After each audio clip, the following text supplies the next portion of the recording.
नमस्कार दोस्तों, स्वागत है आपका हमारे चैनल अमेजिंग केमिस्ट्री वाला के अंदर। आज हम नोमेनक्लेचर, ऑर्गेनिक केमिस्ट्री का पार्ट है नोमेनक्लेचर। पिछले वीडियो में हमने दोस्तों ट्राइवल मेथड पढ़ा था, ओरिजिन ऑफ सोर्स के बेसिस के ऊपर ऑर्गेनिक कंपाउंड्स के नेम लिखे थे। आज हम IUPAC सिस्टम पढ़ेंगे जो बिल्कुल मॉडर्न टाइप का सिस्टम है, यानी पूरे वर्ल्ड के अंदर, पूरे ग्लोबल के अंदर ऑर्गेनिक कंपाउंड्स के लिए यदि कोई सिस्टम है तो वो है IUPAC सिस्टम, जिसके अकॉर्डिंग किसी भी कंपाउंड का आप नेम लिख सकते हो। हालांकि केमिस्ट्री के अंदर सारे एक्सेप्शन हैं दोस्तों। केमिस्ट्री के लिए यानी सबसे ज़्यादा यदि किसी में एक्सेप्शन है तो वो है केमिस्ट्री। एक्सेप्शन यानी अपवादों को भी अपन को ध्यान में रखना है।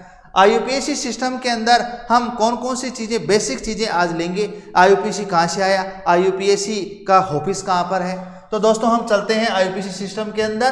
तो सबसे पहले हम बात करते हैं IUPAC जो है दोस्तों, IUPAC जो सिस्टम होता है इसका फुल नेम क्या है। I फॉर इंटरनेशनल होता है दोस्तों, I for international. U for होता है दोस्तों यूनियन। P फॉर होता है दोस्तों प्योर। A फॉर होता है दोस्तों अप्लाइड। और C फॉर होता है दोस्तों केमिस्ट्री। यानी कि international union for pure and applied chemistry, या फिर इसको लिख सकते हैं international union of pure and applied chemistry, यानी कि अंतरराष्ट्रीय संघ शुद्ध यानी विशुद्ध अनुप्रयुक्त रसायन विज्ञान। तो दोस्तों IUPAC जो सिस्टम है इसका जो ऑफिस है 1892 के अंदर ये क्रिएट हुआ था दोस्तों ये सिस्टम, और जिनेवा के अंदर इसका ऑफिस है दोस्तों। जिनेवा के अंदर इसका ऑफिस है। जो भी किसी भी कंपाउंड का नाम यदि विवादास्पद होता है, यानी कि विवाद के रूप में चलता है, कई देश कहते हैं कि हमने इसको खोजा है, हमने इसको खोजा है, तो दोस्तों उसके लिए कोई भी निर्णय देने के लिए संस्था है हमारी IUPAC। इस IUPAC के अंदर हम पढ़ेंगे दोस्तों कि क्या क्या बेसिक चीज़ें हैं, वो सभी चीज़ें हम आज यहाँ पर जानेंगे दोस्तों। हम चलते हैं दोस्तों हमारे IUPAC सिस्टम के अंदर, आगे बढ़ते दोस्तों। IUPAC सिस्टम के नेम लिखने के अंदर दोस्तों हमें तीन चीज बहुत जरूरी है। एक तो वर्ड रूट दोस्तों, एक है सफिक्स और एक है प्रीफिक्स। दोस्तों वर्ड रूट सफिक्स क्या है ये हम आगे बढ़ते हैं, देखते हैं कि भाई क्या क्या चीजें होती है। देखिए हम वर्ड रूट में चलते हैं दोस्तों। वर्ड रूट क्या है, वर्ड रूट जो है दोस्तों वो है हमारे पास,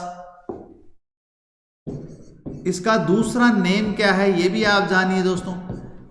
वर्ड रूट का जो दूसरा नेम है वो है रूट चेन।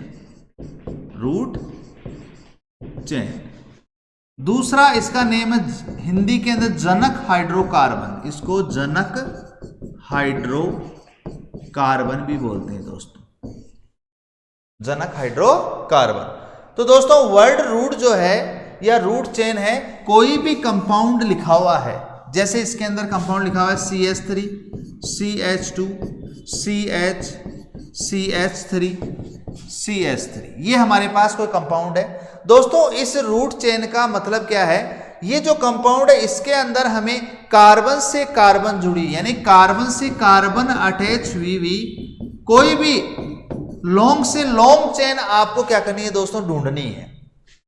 यहां पर जो कंपाउंड आपको दिख रहा है, इस कंपाउंड के अंदर आपको कार्बन से कार्बन जुड़ी हुई, अटैच हुई हुई, बॉन्डेड हुई हुई आपको लंबी से लंबी चेन ढूंढनी है दोस्तों। तो आप यहां पर देख रहे हो दोस्तों, ये वाली चेन जो है सबसे लंबी है। चेन तो ये भी लंबी है लेकिन दोनों इक्वल चेन है, तो आप चाहे ये ले लीजिए चाहे ये वाली चेन ले लीजिए। अब इस चेन के अंदर कितने कार्बन दोस्तों, 1 2 3 4। यहां पर आपको जो कार्बन दिख रहे हैं दोस्तों वो कितने टोटल, 1 2 3 एंड 4 कार्बन आपको दिख रहे हैं दोस्तों।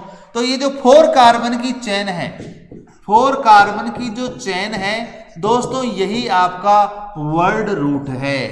यही आपका क्या है दोस्तों, वर्ड रूट है। यानी आप दोबारा देख लीजिए दोस्तों, कोई भी ऑर्गेनिक कंपाउंड है उसके अंदर आप सबसे पहले ढूंढिए कि कार्बन से कार्बन जुड़ी हुई लंबी से लंबी चेन कौन सी है। जैसे मैंने इस कंपाउंड के अंदर इसको ढूंढा, तो इसके अंदर टोटल कार्बन से कार्बन जुड़ी हुई चेन आपको 4 कार्बन की मिल रही है दोस्तों। ये 4 कार्बन की जो चेन है उसी को हम वर्ड रूट बोलते हैं, उसी को हम रूट चेन बोलते हैं, उसी को हम जनक हाइड्रोकार्बन बोलते हैं। अब इस 4 कार्बन वाली चेन को, वर्ड रूट को हम क्या नाम देंगे दोस्तों? इसका नेम होता है दोस्तों ब्यूट। इसका क्या नेम होता है दोस्तों? ब्यूट। इसी प्रकार से यदि 1 कार्बन की होगी तो उसे क्या कहेंगे? मैथ। उसको क्या कहेंगे दोस्तों? मैथ। यदि 2 कार्बन की होगी तो एथ, 3 कार्बन की होगी तो दोस्तों प्रोप, 4 की होगी तो दोस्तों ब्यूट, 5 की होगी तो दोस्तों पेंट, 6 की होगी तो दोस्तों हेक्स, 7 की हेप्ट, 8 की ऑक्ट, 9 की नॉन और 10 की दोस्तों डेक। यानी कि 1 कार्बन की चेन को हम मैथ बोलते हैं, 2 कार्बन की चेन को हम एथ बोलते हैं, 3 कार्बन की चेन को हम प्रोप बोलते हैं, 4 को ब्यूट, 5 को पेंट, 6 को हेक्स, 7 को हेप्ट, 8 को ऑक्ट, 9 को नॉन और 10 को हम डेक या डेका बोलते हैं दोस्तों। तो अब आप देखिए, मैं आपको दिखा देता हूं सभी मूल हाइड्रोकार्बन्स, यानी कि आपके वर्ड रूट दिखा देता हूं दोस्तों। ये है, जैसे 1 कार्बन की चेन को हम क्या बोल रहे हैं दोस्तों? यहां पर मैथ, 2 को एथ, प्रोप, ब्यूट, 5 को पेंट, 6 को हेक्स, 7 को हेप्ट, 8 को ऑक्ट, 9 को नॉन, 10 को डेक। वैसे हमारे पास 10 तक पर्याप्त होते हैं, फिर भी आप यदि देखना चाहें तो 11 को हम अनडेक बोलते हैं दोस्तों। क्या बोलते हैं दोस्तों? अनडेक। और 12 को हम डोडेक बोलते हैं दोस्तों, और 20 को हम आइकोसेन बोलते हैं, आइकोसेन, और 30 को ट्राइकोसेन बोलते हैं दोस्तों, ट्राइकोंटेन। ठीक है दोस्तों, इस प्रकार से हमने, वैसे आप 10 तक याद रखिए दोस्तों, 10 तक हमारे लिए पर्याप्त है। हम नोमेनक्लेचर सीखने के लिए 10 तक पर्याप्त होते हैं, यहीं तक हमारे कंपाउंड्स होते हैं। फिर भी यदि 11 और 12 का जाए अनडेक और 12 का होता है डोडेक। दोस्तों हम आगे बढ़ते हैं अपने अगले टॉपिक की ओर। वर्ड रूट हमने अच्छे से सीख लिया दोस्तों। अब हम चलते हैं सफिक्स की ओर दोस्तों। हमारे जो सफिक्स हैं, सफिक्स क्या होते हैं? हिंदी में इनको अनुलग्न बोला जाता है दोस्तों। इनको हिंदी में क्या बोला जाता है? अनुलग्न। और ये वर्ड रूट से डायरेक्टली क्या होते हैं? लिंक रहते हैं दोस्तों। हम देखते हैं कौन कौन से सफिक्स हैं। हमारा अगला टॉपिक है दोस्तों सफिक्स। सफिक्स का मतलब होता है अनुलग्न। सफिक्स का दोस्तों अर्थ क्या होता है? अनुलग्न। ये जो अनुलग्न होते हैं दोस्तों, ये वर्ड रूट यानी कि रूट चेन के जस्ट बाद में लगाए जाते हैं। जस्ट बाद में दोस्तों इनको लगाया जाएगा, यानी कि अनुलग्न का मतलब होता है पीछे लगने वाले। और पीछे किसके लगेंगे दोस्तों? वर्ड रूट के या रूट चेन के पीछे लगेंगे। तो सफिक्स जो होते हैं दोस्तों वो 2 टाइप्स के होते हैं। एक तो होते हैं प्राइमरी सफिक्स, और एक दोस्त होते हैं दूसरे सेकेंडरी। इनको हम फंक्शनल ग्रुप के सफिक्स भी बोलते हैं। फंक्शनल ग्रुप के सफिक्स होते हैं। प्राइमरी जो सफिक्स है दोस्तों, ये हमें कार्बन के बीच में बॉन्ड कौन सा है, यानी कि कार्बन व कार्बन के बीच बॉन्ड को बताते हैं। बीच बॉन्ड को आइडेंटिफाई करेंगे कि भाई कार्बन कार्बन के बीच में सिंगल बॉन्ड है या डबल बॉन्ड है या फिर ट्रिपल बॉन्ड है। यदि कार्बन कार्बन के बीच में सिंगल बॉन्ड होता है तो उसको हम एन, डबल बॉन्ड होता है तो इन, ट्रिपल बॉन्ड होता है तो आइन सफिक्स लगाएंगे। दोबारा सुन लीजिए दोस्तों, प्राइमरी जो सफिक्स है वो यूज होता है जो कार्बन चेन है, आपका रूट चेन है, आपका वर्ड रूट है, उसमें जो कार्बन की चेन है उसमें कार्बन कार्बन के बीच में बॉन्डिंग कैसी है। सिंगल बॉन्ड है दोस्तों तो हम एन का यूज करेंगे, यदि डबल बॉन्ड है तो दोस्तों इन का यूज करेंगे, यदि ट्रिपल बॉन्ड है दोस्तों तो आइन का यूज करेंगे। आगे बढ़ते हैं। यदि सेकेंडरी सफिक्स है, जैसे इसके अंदर दोस्तों डाइन भी आता है, ट्राइन भी आ सकता है। कहने का मतलब डाइन का मीन्स है 2 डबल बॉन्ड और ट्राइन्स का मीन्स है 3 ट्रिपल बॉन्ड, तो ये भी आपके प्राइमरी सफिक्स में आएंगे। दोस्तों आगे बढ़ते हैं हम सेकेंडरी सफिक्स की ओर। सेकेंडरी का मीन्स है, आपको मैंने पिछले वीडियो में बताया था दोस्तों कि जैसे अल्कोहल आपका प्रेजेंट है, अल्कोहल यदि फंक्शनल ग्रुप प्रेजेंट है तो इसके लिए हम ऑल यूज करते हैं। यदि एल्डिहाइड प्रेजेंट है दोस्तों तो उसके लिए हम एल यूज करते हैं। इसी प्रकार से कीटोन यदि कीटोन प्रेजेंट है दोस्तों तो कीटोन के लिए हम ओन यूज करते हैं। इसी प्रकार से हमारे पास यदि कार्बोक्सिलिक एसिड है दोस्तों प्रेजेंट तो हम ओइक एसिड यूज करते हैं। इसी प्रकार से मान लीजिए एमीन फंक्शनल ग्रुप है तो हम एमीन यूज करते हैं। इसी प्रकार से हमारे पास यदि एस्टर है तो हम O8 यूज करते हैं। इसी प्रकार से हमारे पास यदि एमाइड है तो हम एमाइड यूज करते हैं दोस्तों। तो ये जो सफिक्स आप यूज कर रहे हो दोस्तों ये है आपके सेकेंडरी सफिक्स, ये है आपके सेकेंडरी सफिक्स। हमेशा ध्यान रखिए दोस्तों वर्ड रूट के जस्ट बाद में आएगा प्राइमरी सफिक्स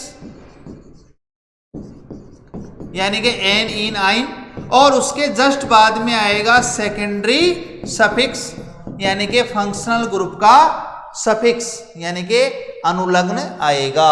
यानी सबसे पहले वर्ड रूट, उसके बाद में प्राइमरी सफिक्स, उसके बाद में सेकेंडरी सफिक्स यानी कि फंक्शनल ग्रुप का सफिक्स आएगा। यही क्रम होता है दोस्तों। आगे बढ़ते हैं दोस्तों, आपको मैं दिखा देता हूं कुछ फंक्शनल ग्रुप्स के सफिक्स। जैसे ये हैं हमारे पास, अभी मैंने आपको बताया भी था दोस्तों, जैसे एल्कोहल यदि प्रेजेंट है तो हम ओल यूज करते हैं। पहचानेंगे कैसे? OH होगा उसके अंदर। एल्डिहाइड है तो CHO पहचान रहेगी इसकी, और इसके लिए हम एल यूज करेंगे। कीटोन है तो दोस्तों C डबल बॉन्ड O पहचान होगी, ऑन इसकी अनुलग्न यूज करेंगे। कार्बोक्सिलिक एसिड है COOH इसकी पहचान होगी, ओइक एसिड यूज करेंगे। एस्टर है COOR उसमें मौजूद रहेगा तो हम O8 यूज करेंगे। एसिड क्लोराइड से COCl या COBr या COI या F तो हम OL हैलाइड यूज करेंगे। एसिड एमाइड से तो हम एमाइड यूज करेंगे। नाइट्राइल साइनाइड है तो हम नाइट्राइल का यूज करेंगे। एमीन है तो हम एमीन का यूज करेंगे। जो आपको मैंने टेबल बताई थी पिछले वीडियो में, वो टेबल आप निकालिए और उसके सफिक्स याद कर लीजिए, जिससे कि हमें नोमेनक्लेचर में कोई दिक्कत नहीं हो। दोस्तों मैं आपको विश्वास दिलाता हूं, यदि आप मेरे साथ साथ चलेंगे, यदि मैं जो कहता हूं वो याद करते चलेंगे, तो मैं आपको दावे के साथ कह सकता हूं आपको केमिस्ट्री में कोई हराने वाला नहीं है। आप शानदार नंबरों से, शानदार प्रिपरेशन के साथ किसी भी कॉम्पिटिटिव एग्जामिनेशन को पास कर सकते हैं। आगे बढ़ते हैं दोस्तों, हमारा अगला टॉपिक है दोस्तों प्रीफिक्सेस। हमने वर्ड रूट पढ़ा, हमने सफिक्स पढ़े, और हम पढ़ते हैं प्रीफिक्सेस। प्रीफिक्स का हिंदी में अर्थ होता है दोस्तों पूर्व लग्न, यानी कि ये पहले लगेंगे, जो वर्ड रूट है उससे पहले लगेंगे। कौन दोस्तों? प्रीफिक्सेस। प्रीफिक्सेस हमारे पास 2 टाइप्स के हैं, एक तो एल्किल ग्रुप वाले और दूसरे दोस्तों फंक्शनल ग्रुप वाले, जिनको हम क्रियात्मक समूह का अनुलग्न न लगा करके हम एज ए हम इनको प्रीफिक्स के रूप में यूज करते हैं। इनको हम सब्स्टिट्यूट बोलते हैं दोस्तों। एल्किल ग्रुप वाले प्रीफिक्सेस, इनका दूसरा नेम क्या है दोस्तों? सब्स्टिट्यूट, और इनको भी हम क्या बोलते हैं दोस्तों? सब्स्टिट्यूट। अब हम देखते हैं दोस्तों कौन कौन से हैं। दोस्तों हम बात कर रहे हैं यहाँ पे प्रीफिक्स की। प्रीफिक्स की हम बात कर रहे हैं दोस्तों। प्रीफिक्स का हिंदी में अर्थ होता है दोस्तों पूर्व लग्न। पूर्व लग्न की बात हो रही है, यानी कि ये वर्ड रूट से जस्ट पहले लगेंगे, यहां पर लगेंगे दोस्तों ये प्रीफिक्स। और प्रीफिक्स को हम और क्या कहते हैं दोस्तों? सब्स्टिट्यूट या सब्स्टिट्यूएंट, यानी कि प्रतिस्थापी। हिंदी में क्या बोलते हैं दोस्तों इनको? प्रतिस्थापी। इनको हम प्रतिस्थापी भी बोलते हैं, प्रीफिक्स भी बोलते हैं, और हम इसे पूर्व लग्न भी बोलते हैं। दोस्तों यहां पर प्रीफिक्स जो है वो हमेशा वर्ड रूट से पहले आपको लगाने हैं। और प्रीफिक्स हम एल्किल ग्रुप के रूप में ले रहे हैं। एल्किल ग्रुप कैसे बनाएंगे दोस्तों? हम एल्केन की चर्चा कर रहे हैं यहां पर। देखो, यदि हम एल्केन में से एक हाइड्रोजन रिमूव कर दें, यदि हम एल्केन में से एक हाइड्रोजन को रिमूव कर दिया जाए, तो जो चीज बचेगी उसको बोलेंगे एल्किल ग्रुप। क्या बोलेंगे दोस्तों? Alkyl group. दोस्तों मैं दोबारा आपको बता दूं, एल्केन में से यदि हाइड्रोजन निकाल दिया जाए तो वो बीमार हो जाता है दोस्तों, इल, यानी उसके लास्ट में क्या लग जाएगा दोस्तों? इल लग जाएगा, यानी कि यदि वो बीमार हो गया दोस्तों तो उसके लास्ट में आपको क्या लगाना है, इल, यानी एल्क तो है ही दोस्तों, एल्क आपका है रूट चेन यानी मैथ है प्रोब्यूट, और यदि वो एक हाइड्रोजन निकाल देंगे तो उसके लास्ट में क्या लगा देंगे, इल, यानी कि वो बीमार हो जाएगा। जैसे हमारी बॉडी से कोई अंग निकाल दिया जाए तो हम क्या कहलाएंगे दोस्तों, इल, यानी कि बीमार कहलाएंगे। वैसे ही एल्केन में से यदि एक हाइड्रोजन निकाल दिया जाए तो वो भी बेचारा बीमार हो जाता है, यानी उसका एन हटा दो और इल लगा दो, यानी YL लगा दो। जैसे एग्जाम्पल हम बात करते हैं दोस्तों यहां पर CH4 में से एक हाइड्रोजन आपने निकाल दिया तो बचा CH3, यह आपकी वैलेंसी को फ्री छोड़ देना। इसको हम बोलेंगे दोस्तों मैथ और इसको भी हम बोलेंगे दोस्तों मैथ। ये पूरा एल्केन है तो मैथेन, और इसमें से हाइड्रोजन निकला तो बीमार हो गया तो बन गया मैथिल। इसी प्रकार दोस्तों नया बनाते हैं अपन C2H6, या इसको हम लिख सकते हैं CH3, इसमें से आप एक हाइड्रोजन रिमूव कर दो तो बन जाएगा CH3CH2।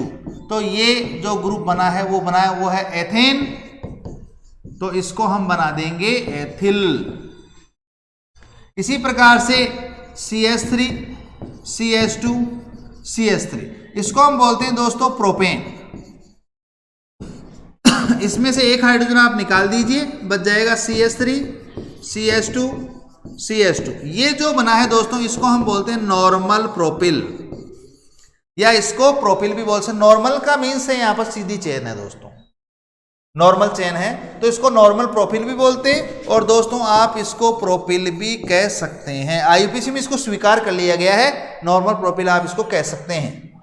नेक्स्ट चलते हैं हम, जिस प्रकार से हमारे पास ये लिखा हुआ है CH3 CH2 CH3। मान लीजिए हाइड्रोजन आपने पहले तो यहां से निकाला था, अब यदि आप यहां से हाइड्रोजन निकालते हैं सेकंड नंबर कार्बन से, यहां से यानी इस कार्बन से यदि आप हाइड्रोजन निकालते हैं तो आपके पास क्या बचेगा दोस्तों, CH3 CH CH3, या इसको ऐसे लिख दीजिए दोस्तों CH3 CH CH3, या ऊपर ले लीजिए इसको। तो इसको हम बोलेंगे दोस्तों आइसोप्रोपिल, इसको हम क्या बोलेंगे दोस्तों, आइसोप्रोपिल।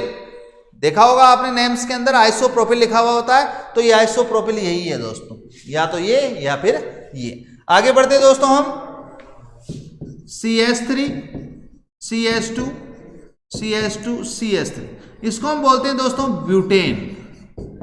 हम इसको ट्राइवल मेथड में नॉर्मल ब्यूटेन बोल सकते हैं। यदि हम इसमें से एक हाइड्रोजन रिमूव कर दें तो बचेगा दोस्तों CH3 CH2 CH2 CH2, ये हमारे पास नॉर्मल ब्यूटिल। दोस्तों आप ये मत सोचिएगा इधर से ही सर हाइड्रोजन निकाल रहे हैं, क्या इधर से नहीं निकाल सकते, बिल्कुल निकाल सकते हैं। चीज वही है, इसको पलट दो तो चीज वही है, कान इधर से पकड़ो चाहे कान इधर से पकड़ो, बात एक है दोस्तों, कान ही पकड़ा जाएगा। आगे हम बढ़ते हैं दोस्तों, सेकंड नंबर यदि कार्बन से आप यदि निकालते हैं, जैसे आपने हाइड्रोजन यहां से निकाल दिया तो आपके पास ये वाला ग्रुप बच जाएगा, इसको बोलते हैं दोस्तों हम सेकेंडरी ब्यूटिल। सेकेंडरी ब्यूटिल क्यों है दोस्तों, क्योंकि ये जो कार्बन है ये कार्बन टू कार्बन से अटैच है। कार्बन की डिग्री मैं आपको बताऊंगा आगे। कार्बन की डिग्री कैसे निर्धारित करते हैं, जिस कार्बन से जितने कार्बन जुड़े हुए हों वही उसकी डिग्री है। जैसे मान लीजिए ये कार्बन है, इसकी कोई डिग्री नहीं है दोस्तों, अब इन कार्बन की डिग्री बन गई, यानी कि 1 डिग्री का है, ये भी 1 डिग्री का है दोस्तों, यानी कि इसको प्राइमरी कार्बन बोलते हैं, इसको भी प्राइमरी कार्बन बोलते हैं। यदि दोस्तों इस प्रकार की कंडीशन आ जाए तो ये जो कार्बन है ये अब सेकेंडरी कार्बन हो गया और ये है प्राइमरी कार्बन, यानी इस कार्बन से 2 कार्बन अटैच हो गए। यदि इससे मैं ये कंडीशन ला दूं तो ये कार्बन हो गया अब दोस्तों 3 डिग्री का कार्बन। कौन सा हो गया दोस्तों, 3 डिग्री कार्बन, ये भी 1 डिग्री का है, तो ये टर्सरी कार्बन है दोस्तों। यदि एक कार्बन से 4 कार्बन अटैच कर दे दोस्तों तो ये कार्बन हो गया 4 डिग्री का, और ये सभी कौन सी डिग्री के हैं दोस्तों, 1 डिग्री के हैं, यानी कि ये जो कार्बन है वो 4 डिग्री है, क्वाड्रेट कार्बन हो गया दोस्तों। तो इस प्रकार से जिस कार्बन से जितने कार्बन जुड़े हुए होते हैं वही उसकी डिग्री होती है। 1 डिग्री 1 कार्बन अटैच यानी प्राइमरी कार्बन, 2 डिग्री यानी कि सेकेंडरी कार्बन, और यदि 3 डिग्री यानी कि टर्सरी कार्बन, 3 कार्बन अटैच रहेंगे, और यदि 4 कार्बन अटैच हैं तो उसको क्वाड्रेट कार्बन या 4 डिग्री कार्बन बोला जाता है। तो यहाँ पर हमने इसको सेकेंडरी ब्यूटिल कहा है क्योंकि ये जो कार्बन है जिससे हाइड्रोजन निकला है दोस्तों, ये एक सेकेंडरी कार्बन है दोस्तों। कैसा है? Secondary carbon. अब आगे बढ़ते हैं दोस्तों। इसी के अंदर यदि हम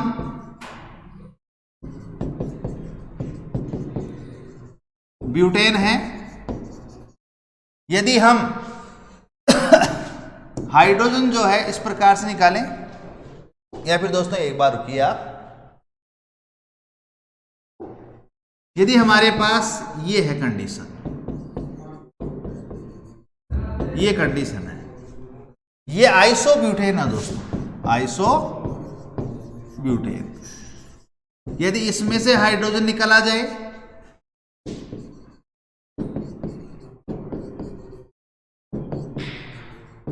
तो ये है हमारे पास दोस्तों आइसोब्यूटिल। आइसो का पहचानने का तरीका है दोस्तों, ये ग्रुप उसमें मिलेगा, ये ग्रुप आपको चेन के शुरू में या लास्ट में जरूर मिलेगा दोस्तों। तो ये ग्रुप जिसमें होता है उसके हम आइसो लगाते हैं दोस्तों। जैसे इसके अंदर लगा हुआ है तो इसको हम बोला आइसो, और 4 कार्बन है टोटल, तो हम क्या बोल रहे हैं इसको? ब्यूटेन। वैसे ही इसके अंदर ये प्रेजेंट है तो आइसो, और ये ग्रुप जो है वो पूरा टोटल है ब्यूटेन वाला, तो बीमार हो गया एक हाइड्रोजन निकालते तो हो गया ब्यूटेन। आगे बढ़ते हैं दोस्तों हम। अब यदि हम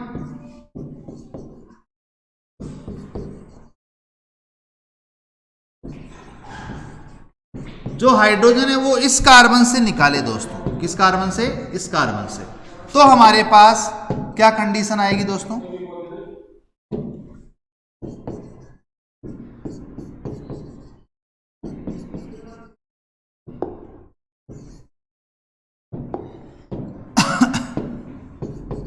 इस टाइप की कंडीशन आ जाएगी। इसको हम बोलेंगे दोस्तों टर्सरी ब्यूटिल।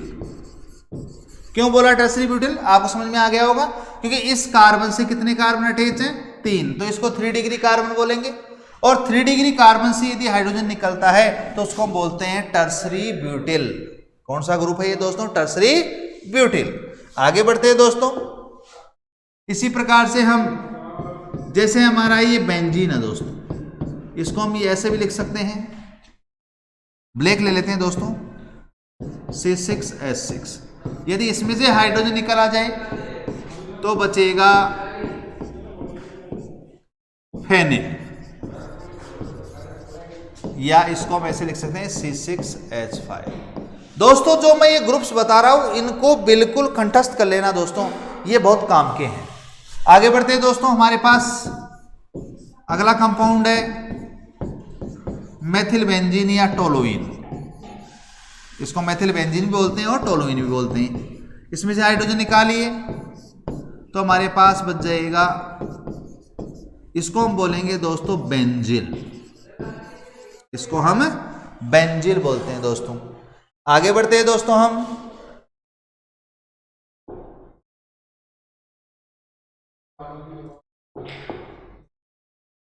आगे हम बढ़ते हैं दोस्तों।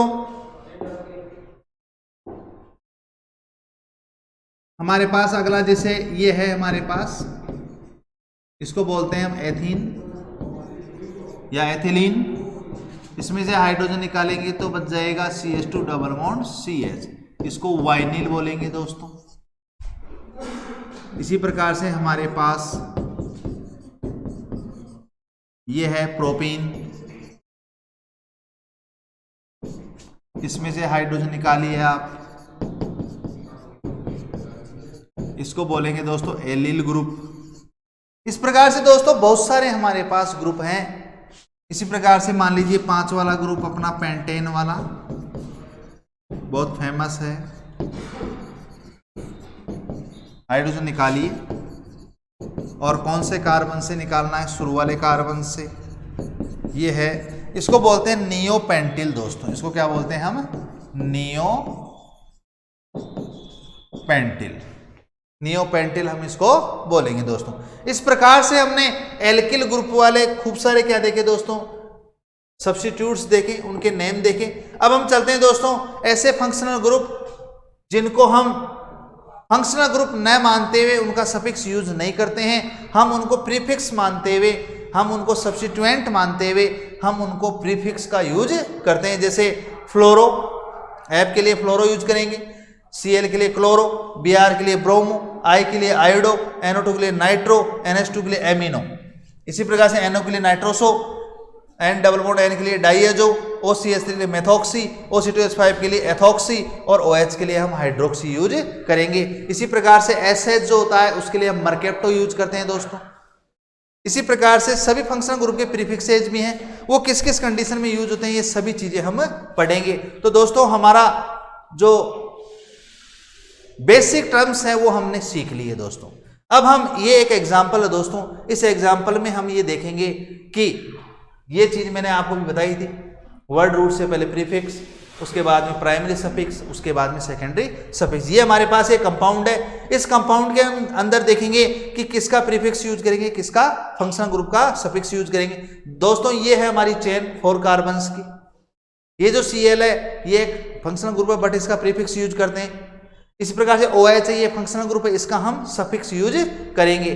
तो वैसे इसका नेम हो जाएगा दोस्तों, पहले प्रीफिक्स यानी क्लोरो, उसके बाद में 4 कार्बन की चेन है तो ब्यूट, और इनके बीच में सिंगल बॉन्ड है तो दोस्तों N, और इसका हम सफिक्स यूज करेंगे ऑल यानी कि क्लोरोब्यूटेनॉल। लेकिन दोस्तों यहाँ पर सब्स्टिट्यूट की हमें पोजीशन दिखानी पड़ेगी, तो यहाँ पर ये 3 पोजीशन पर है तो लिखेंगे आप 3 क्लोरोब्यूटेनॉल, 3 क्लोरोब्यूटेनॉल। स्थिति इसकी भी दिखानी पड़ती है पोजीशन, लेकिन 1 नंबर पर 1 लिखना कोई आवश्यक नहीं होता है दोस्तों। इसी प्रकार से एक और एग्जाम्पल है हमारे पास ये वाला। इस एग्जाम्पल में आप देख रहे हो दोस्तों, ये हमारी रूट चेन है 5 कार्बन्स की, इसके अंदर हमारे पास ये Br प्रीफिक्स है, ये हमारे पास प्राइमरी सफिक्स है, और ये है हमारे पास फंक्शनल ग्रुप है COOH, प्राइमरी सफिक्स इसका डबल बॉन्ड का।